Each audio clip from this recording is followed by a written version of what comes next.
Greetings and salutations, everyone. My name is Kirk Cousins, and welcome to my YouTube channel. Today, we're talking about my Week 3 waiver wire targets for the 2021 fantasy football season. On today's episode, of course, we're talking about players at the running back, wide receiver, quarterback, defense, and even kicker position going into Week 3 that you should be targeting because they're not only going to be able to make impacts on your team to potentially help you win a Week 3 matchup, but for going forward throughout the rest of the 2021 season, these players can serve as weekly flex options or depth options, maybe even starters in the coming weeks based on how they continue to produce. But that's exactly what we're going to be talking about. I'll give you guys my perspective and analysis and the statistics that justify as to why I'm going to be going after these specific players. Now, many of the players that we talk about today may have even been on last week's waiver wire episode, but I want to go ahead and reiterate potentially focusing and picking up these players because a lot of the players that I'm going to talk about are often not rostered in majority of current fantasy leagues. In fact, majority of the players we're going to talk about are currently rostered in less than 50% of Yahoo, NFL.com, ESPN fantasy leagues, and that certainly needs to be addressed for those of you who have the opportunity to pick these players up. But for those of you who are playing in a deeper league, maybe some of these players aren't always going to be available. So we do have some, a couple deeper options that you can go ahead and invest in and potentially wait on to see if they can develop and become viable options in the future. Now, before we begin, I want to thank you guys for continuing to support the channel, keep coming out and supporting with your viewership, continuing to smash that like button, comment down below. We are very close to 50,000 subscribers. So if you guys have not yet already, help us get past that mark, help us achieve our goal. Join the community because we're going to be making fantasy football content for the entirety of the 2021 season. Of course, we're going to be doing waiver wire episodes, rankings at the wide receiver, running back, quarterback, tight end position. Of course, a couple of start and sit videos, the hidden gems, Sunday morning live streams, 8 a.m. to 10 a.m. Pacific Standard Time, helping you set your lineups before kickoff with Kirkoff. Either way, make sure you subscribe, help us achieve that goal. Do appreciate it a lot. Thank you very much.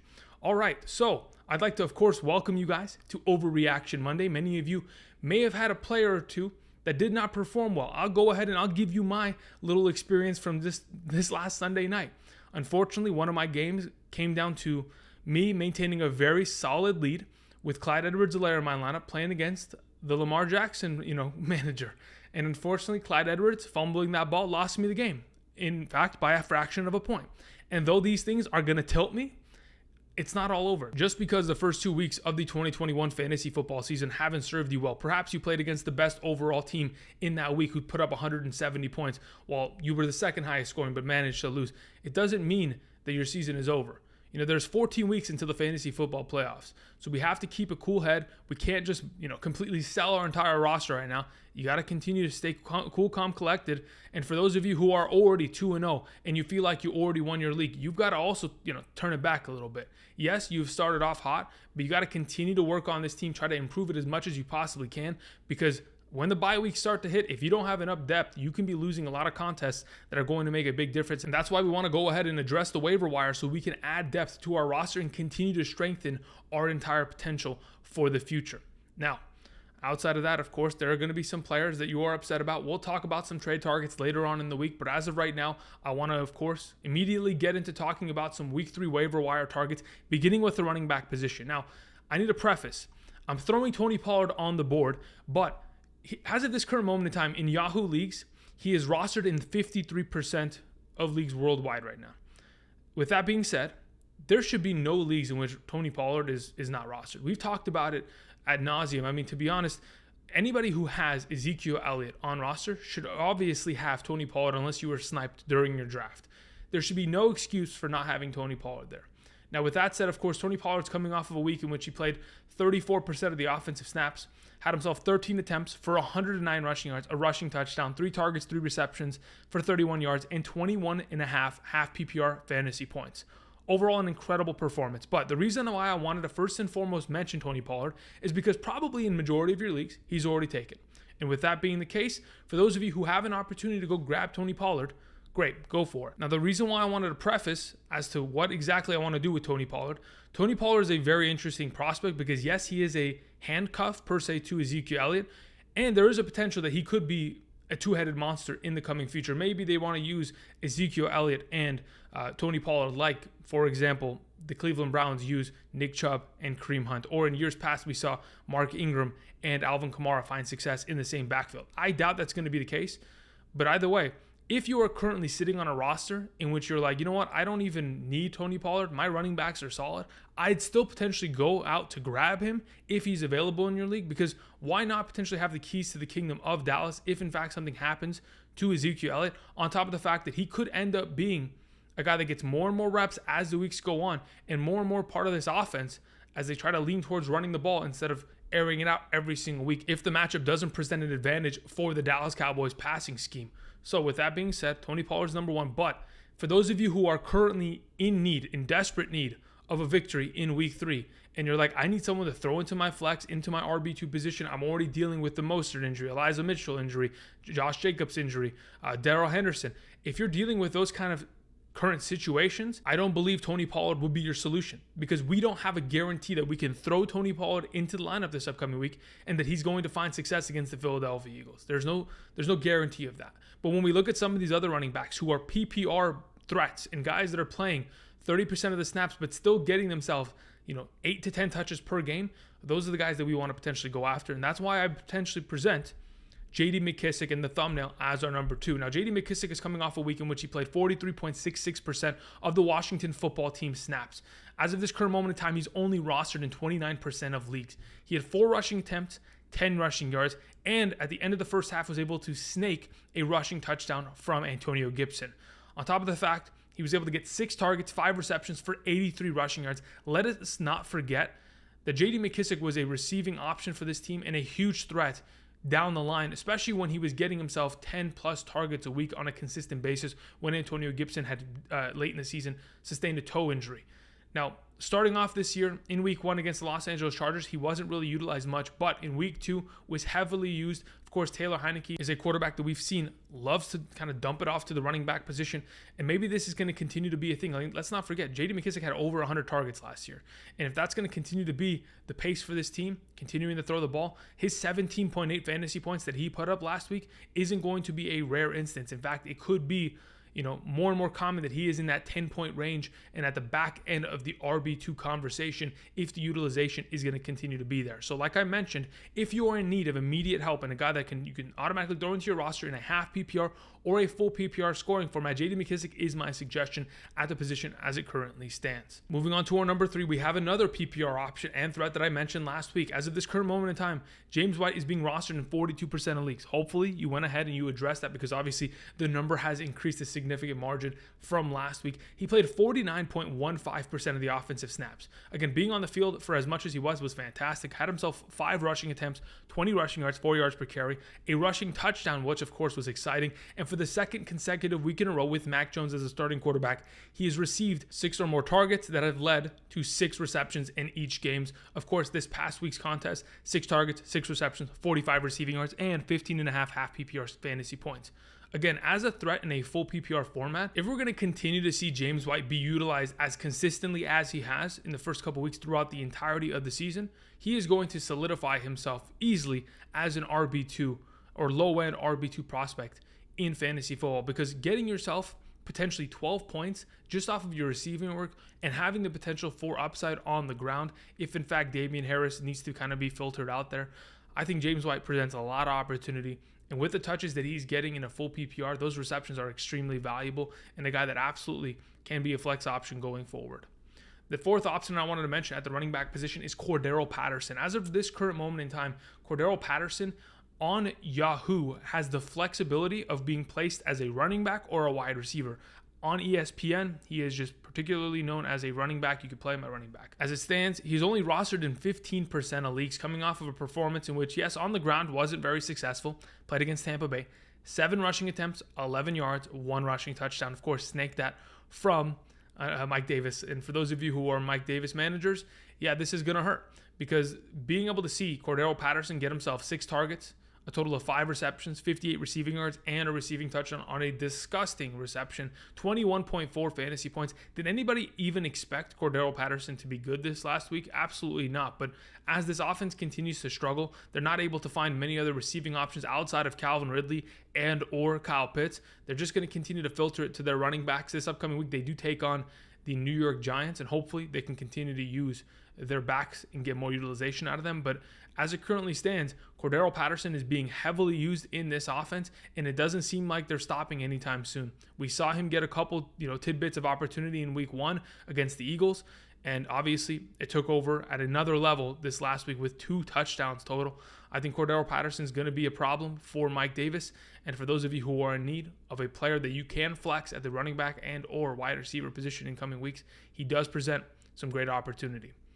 Moving on to Sony Michel as our number 5. The reason why I have Sony Michel as low as this is because he currently is rostered in 60% of leagues. But I wanted to go ahead and mention his name nonetheless, because for those of you who are managers of Darrell Henderson did leave the game yesterday against the Indianapolis Colts with a rib injury. If in fact he is dealing with a rib where it's broken, he's going to miss multiple weeks. Hopefully there's no punctured lung or anything of that nature. But if it in fact is going to be an injury in which it is a cartilage rib injury, similar to the one that Cam Akers in fact dealt with last season in week 2, it knocked him out of 3 contests consecutively. I think there is a chance that Darrell Henderson misses multiple weeks, and if that's the case, you get the starting running back of the Los Angeles Rams for a couple weeks. Now, unfortunately, they do take on the Tampa Bay Buccaneers this week, so that's something that I'm not too keen on starting, regardless of the fact that, of course, Sony Michel was able to find success on the ground, had himself 10 rushing attempts for 46 rushing yards this last week. 4.6 yards per carry is a nice number, but with that said, the matchup isn't great this upcoming week, and if Henderson isn't going to miss more time, as the Rams haven't really given us any information in regards to how the result of that MRI has gone, as it currently stands, I think Sony Michel certainly is a guy that probably is already rostered in your league, but if he is available, if you're a Darrell Henderson manager, you want to go out, you want to pick him up, because if in fact Michel is going to lead this backfield for a couple weeks here, he could end up getting himself a more carved out role in the offense as he gets more comfortable, and as more exposure goes to him, perhaps he's ending up winning this job in the long run. You never know. But again, it just really depends on what Darrell Henderson's current status is, which we are not privy to at this current moment in time, of course, because of the secrecy and the medical privacy of the Los Angeles Rams and how their medical staff wants to kind of go ahead and approach that. Regardless, Sony Michel, another good option.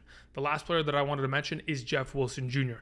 Yesterday, we saw probably the worst possible case scenario out of the backfield for the 49ers. Not only did Elijah Mitchell go down with a shoulder injury, then we get Jermichael Hasty into the game. He goes down with an ankle injury, and then of course they bring in Trey Sermon, and he immediately gets himself a concussion.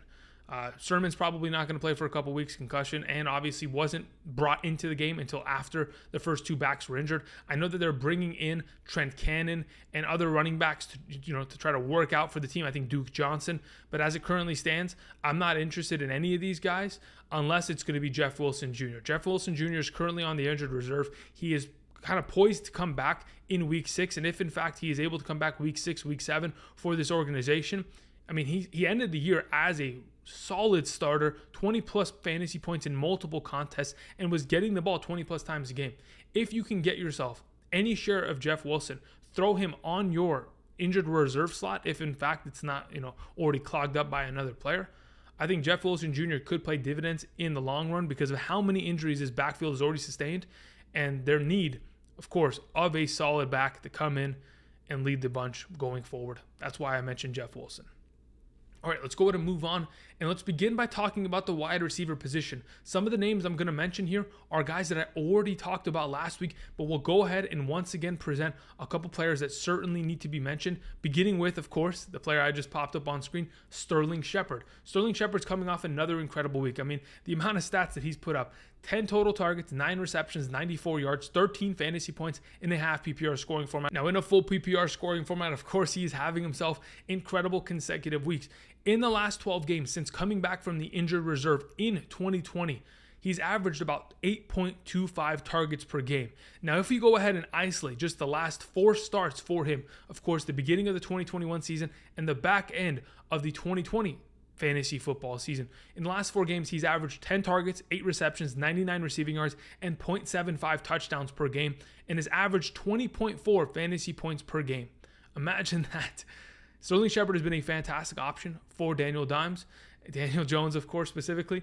But as of late, this offense, they've been losing contests. They've had to come back in many of their games, and it's very easy for, of course, Daniel Jones to drop back in the pocket, get pressured, and have to get rid of the ball quickly. With Saquon not being an option, with Evan Ingram still being hurt, Sterling Shepard is a great pickup. Hopefully, he is still available in your league. If not, you may have already last week invested in him, and hopefully you did so.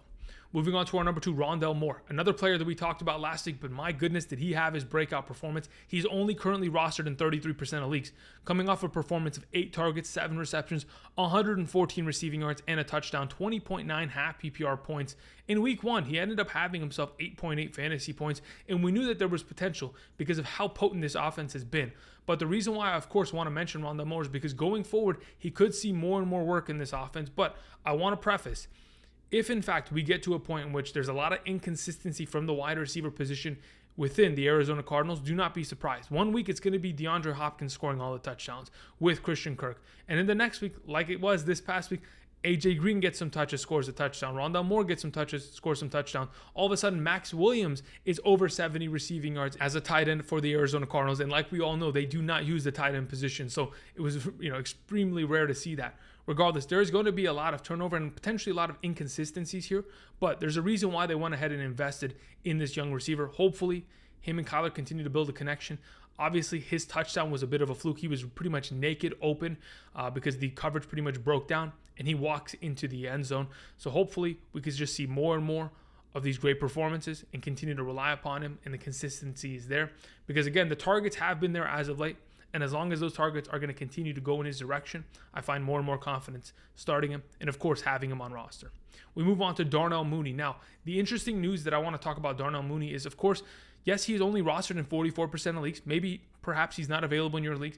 He's probably not available in any of my leagues. Unless you're playing in a 10-team league that has a limited amount of bench spots, he's probably already taken. But I wanted to go ahead and talk about him because I think Justin Fields going forward is going to be the starter. And if that's going to be the case with Andy Dalton dealing with a bone bruise, I think Darnell Mooney is going to continue to see more and more work in this offense. And though he found a lot of his production with Andy Dalton early in that game prior to Andy Dalton leaving with an injury, I still do think that, of course, Justin Fields, he didn't look great, but it mainly had to do with he hasn't been the starter for this team. He hasn't gotten first team reps. They've gone ahead and worked on those specific packages for Justin Fields during practice, but he hasn't gotten a lot of reps with the first team. And if in fact he gets more and more, Darnell Mooney is going to continue to expand his role in this offense and potentially get into the upper echelon of this wide receiver 3 conversation in weeks to come, and that's hopefully going to be the case. Regardless, this last week had himself 6 receptions, 66 yards. Wasn't the greatest performance with 9.9 fantasy points, but he's going to build on it, and that's all we want to see. We want the potential of Mooney going forward.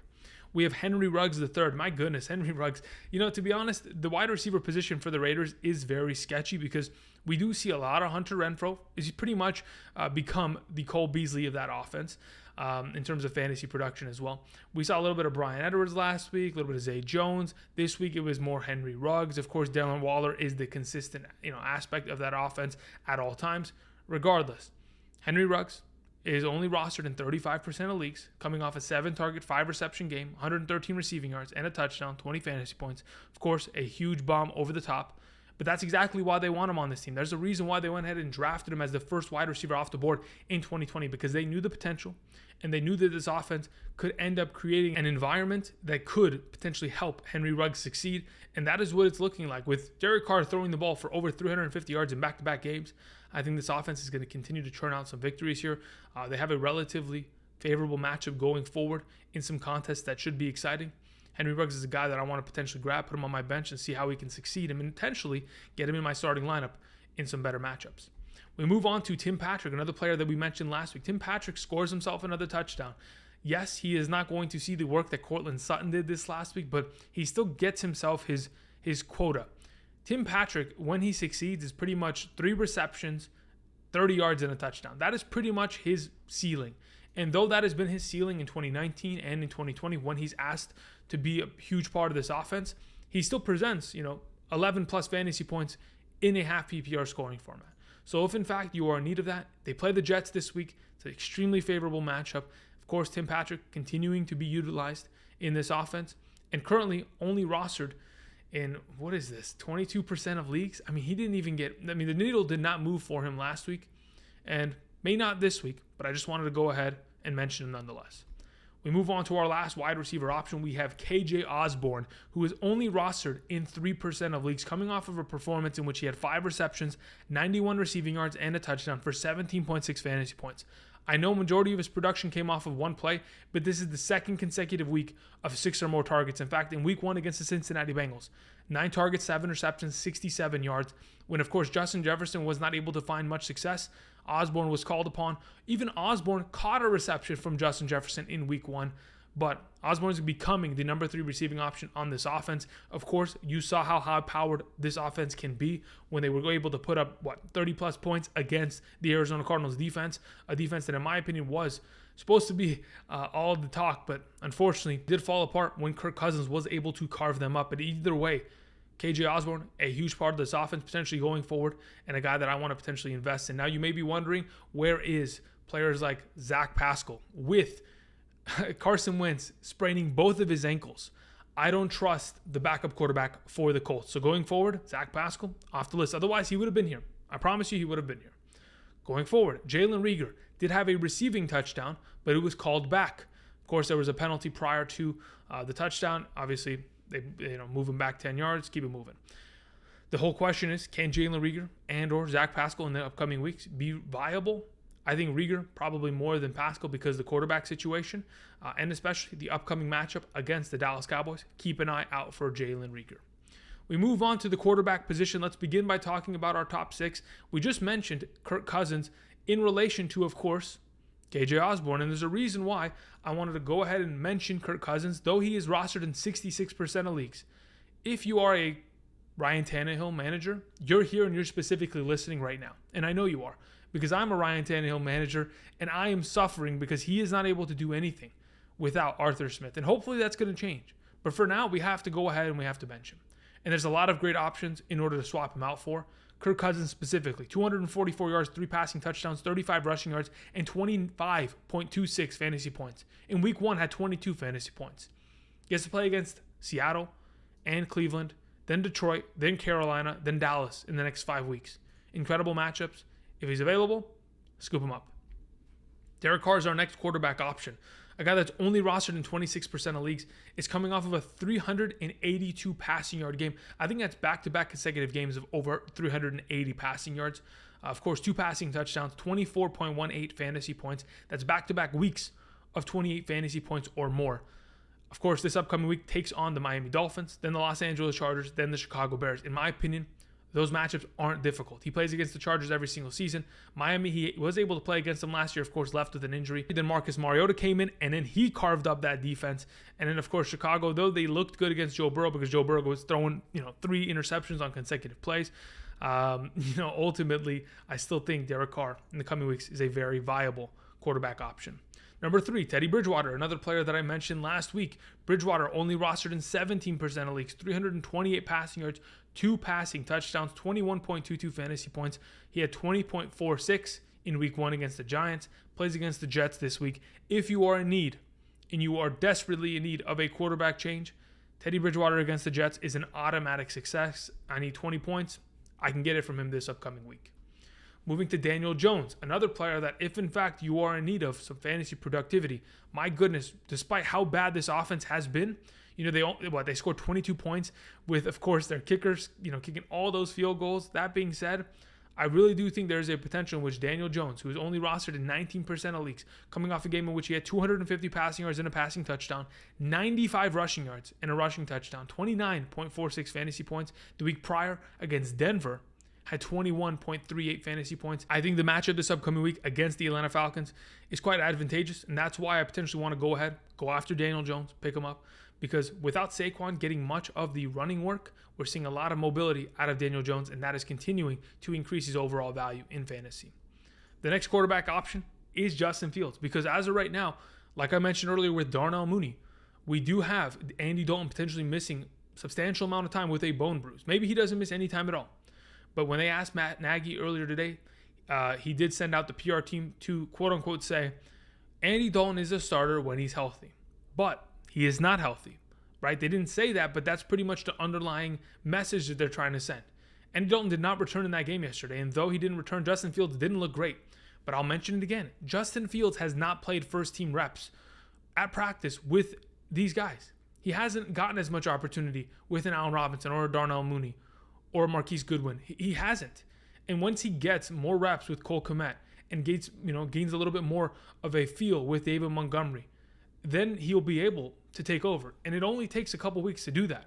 I mean, his upcoming matchups, Cleveland, sure, it's going to be a tougher one, but then you had Detroit, Las Vegas, and then Green Bay. Honestly, I don't think those defenses are going to completely shut out Justin Fields. I think there's a lot of opportunity. He's currently rostered in 51% of leagues. If you listened and you picked him up last week, good. But going forward, again, he's going to be a starter of this team. The running ability is very exciting going forward, if in fact he is the full-time starter. We have Sam Darnold as our number 6, the last option I wanted to mention. Sam Darnold's only rostered in 15% of leagues. Plays against Houston on a short week, Thursday Night Football. Houston is going to be without Tyrod Taylor. That offense is going to be in shambles. And if in fact that is going to be the case, we are going to see this Carolina Panthers defense completely tear them apart. And they're going to get a lot of short field positions for Sam Darnold. Sam Darnold's coming off a week in which he had 305 passing yards, 2 passing touchdowns, 18.9 fantasy points. Was able to get himself 2 touchdowns against the Jets in week 1, 1 on the ground, 1 through the air. Again, another option that if you are struggling for the quarterback position and are in need of a player to swap in there, not a bad option in a pretty advantageous matchup this upcoming week. We're going to go ahead and move on, and we're going to talk about the tight end position for a couple seconds here, because there aren't many tight ends out there that you should 100% be just trying to chase down in the waiver wire market. Jared Cook, in my opinion, another good option. We mentioned him last week. Hopefully you can go after him. Cole Kmet, again from last week, another good option. But also Austin Hooper. If in fact Jarvis Landry is going to miss time and Odell Beckham's not back this week, Austin Hooper is a good option. Again, like I mentioned, Jared Cook, Cole Kmet. Those are 3 good guys that could potentially give you value. But outside of that, guys, the tight end position is a desolate wasteland, and it's going to be tough to be able to trust and start these guys right away. But again, keep an eye out for Hooper. If in fact Jarvis Landry with that MCL injury is going to be missing. If there is no Jarvis and there is no OBJ, the tight end position is going to be heavily relied upon there. Jared Cook had a receiving touchdown called back because there was 2 players that motioned at the same time in that game. Illegal formation, bada boom, gets called back. Again, he's getting red zone threats, red zone targets. Great option there. And Nicole Kmet with Justin Fields going forward. All right, the actual positions that I wanted to mention on this screen is kickers and defenses, because we haven't done this to an extended portion this last week. But I mean, there are some kickers out there that are winning games, and by them sitting in the waiver wire and not in your lineup, you're perhaps making a mistake. Number 1, Daniel Carlson. In the last 2 weeks, he has scored 11 fantasy points and 17 fantasy points. He's currently rostered in 31% of leagues. My goodness, do I believe he should be rostered? Yes. Go and get him, especially if you're a Jason Sanders manager and you are in need of some points at the kicker position. Even those of you who have Koo for the Falcons has done nothing. He's absolutely done nothing because the team hasn't been able to score. I mean, Matt Ryan's throwing back-to-back pick sixes. I mean, what are we doing, right? Regardless, Daniel Carlson for sure. Nick Folk, in the last 2 weeks, 11 fantasy points and 15 fantasy points. Only rostered in 6% of leagues. To be honest, with the New England Patriots taking on the New Orleans Saints this upcoming week, I do expect them to move the ball. But maybe if Mac Jones gets into some trouble, Nick Folk's going to be kicking a lot of field goals for them this upcoming week and pretty much solidifying a lot of fantasy points for your potential team this week. And the last option that I wanted to mention at the kicker position is Randy Bullock. He did manage to get his first start for the Tennessee Titans. The stat was he is the 14th Tennessee Titans kicker in the last, 3 seasons for them. As of this current moment in time, he's coming off of a game in which he had 15 fantasy points. I know he did miss, but if you go back to the days in which he was with the Cincinnati Bengals, we know that the Cincinnati Bengals do not have an indoor facility for their practice team. They don't have any indoor facility for even their kickers. Randy Bullock can, I'm sure, play in, regardless of any weather game, regardless of where they're playing, he can get the job done. He had a lot of good games last year for the Cincinnati Bengals because, again, they were struggling offensively. The kicker position was very important for them, and hopefully Randy Bullock can be that for you going forward. Currently rostered in 0% of leagues, less than 1%. Imagine that. We're going to move on to the defensive positions. Now, we have the Carolina Panthers as my first suggestion this upcoming week. The Panthers are coming off of 2 back-to-back performances, 9 fantasy points, 12 fantasy points. Currently rostered in 18% of leagues. They play against the Houston Texans on Thursday night, short week, and the Houston Texans will not be having Tyrod Taylor as their starting quarterback. It will be Davis Mills, and that in itself gives me a lot of confidence in, of course, throwing the Carolina Panthers out there and finding a lot of fantasy productivity out of them. Now, the Arizona Cardinals were quite the mess this last week. Of course, came off a 16-point week 1 into a 1-point week 2. They do play against Jacksonville, And the Jacksonville Jaguars look like one of the worst teams in the National Football League, and that is not by accident. The rookie quarterback, the defense, they can't stop a soul. And I do believe that Arizona's pass rush is going to get past this lackluster offensive line that, of course, the Jacksonville Jaguars have presented over the last couple weeks here. As of this current moment in time, I find a lot of confidence with still throwing out Arizona as a defensive pickup option.